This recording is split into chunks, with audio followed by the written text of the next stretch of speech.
basics of an officer to do when doing a search. Identify yourself. Explain the reason for the search. Tell them what section you're using for the search.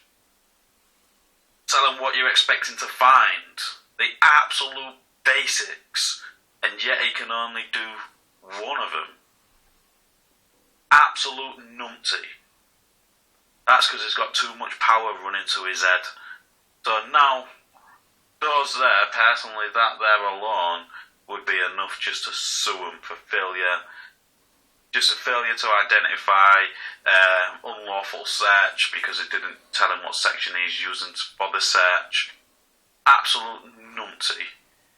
This here is a clear-cut case which would be one, easy as shite if you went straight after the chief constable and these officers. Like AB does. Personally, we haven't really seen many people going after the police constables what commit these offences personally, because to me that is abuse of power, knowingly abusing his power in a position of authority, which is a section 26, which 14 years in prison, theoretically. It's more of an offence than obstruction.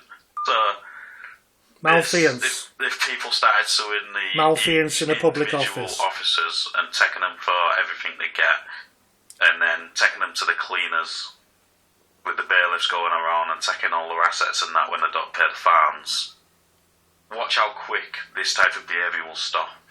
But because you're suing the chief constable, which comes out of an insurance which is covered by taxpayers, like Audit in Britain does all the time, they don't really care because it doesn't affect them personally. They might get a little marker on the little police report, but what does that really do? Nothing. All of this is just my opinion. And it's true. Don't blow you for this interaction. As always, like the video, it does help in YouTube's algorithm. Fact. And I'll catch you on the next one. Yeah, Audit in Britain's making a great deal of money, but he won't go after them personally. He just keeps accepting the £1,000 odd or so every time they commit something against him. They just roll over and buy him off out of court, which I'm not impressed with more and more.